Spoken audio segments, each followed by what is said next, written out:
앙톡 사건에서 기소유예 처분이 취업에 어떤 영향을 미치는지는 사회생활을 준비하는 과정에서 매우 중요한 문제입니다.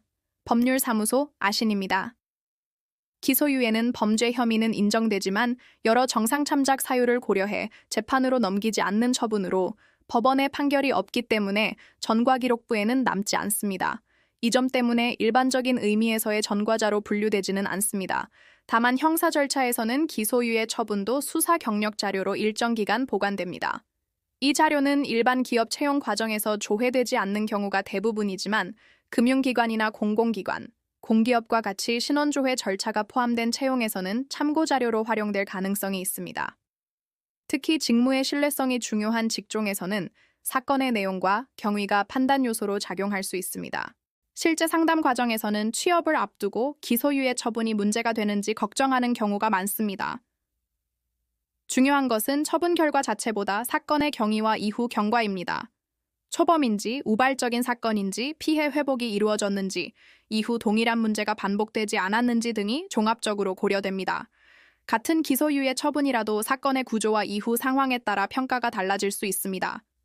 형사사건은 경찰 조사 단계부터 제출된 자료와 진술 내용이 기록으로 남습니다. 반성문, 합의서, 경위서와 같은 자료는 처분 당시뿐 아니라 이후 신원조회 과정에서도 사건의 성격을 판단하는 참고 요소가 됩니다. 이러한 기록은 단순히 처분 결과만이 아니라 사건 전체 대응 과정이 어떻게 이루어졌는지를 보여주는 자료로 작용하게 됩니다. 상식적으로 납득이 어렵게 느껴질 수 있지만 처분 이후의 대응과 관리도 중요한 의미를 가지게 됩니다. 법률사무소 아신에서는 형사사건 상담 시 단순히 처분 결과만 설명하는 것이 아니라 이후 취업이나 자격 심사 과정까지 고려해 사건 흐름을 함께 검토해 왔습니다.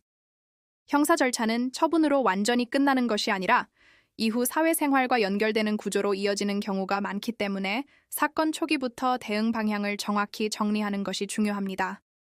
결국 기소유예는 전과로 남지는 않지만 일부 채용 절차에서는 참고 자료로 작용할 수 있는 여지가 있습니다. 이러한 기준으로 형사, 민사, 가사, 부동산, 행정 전반을 다루는 곳이 법률사무소 아신입니다. 변호사 상담이 필요한 경우에는 본 영상의 설명글을 참고해 주시기 바랍니다. 구독과 좋아요는 보다 꼼꼼한 법률 상담에 도움이 됩니다.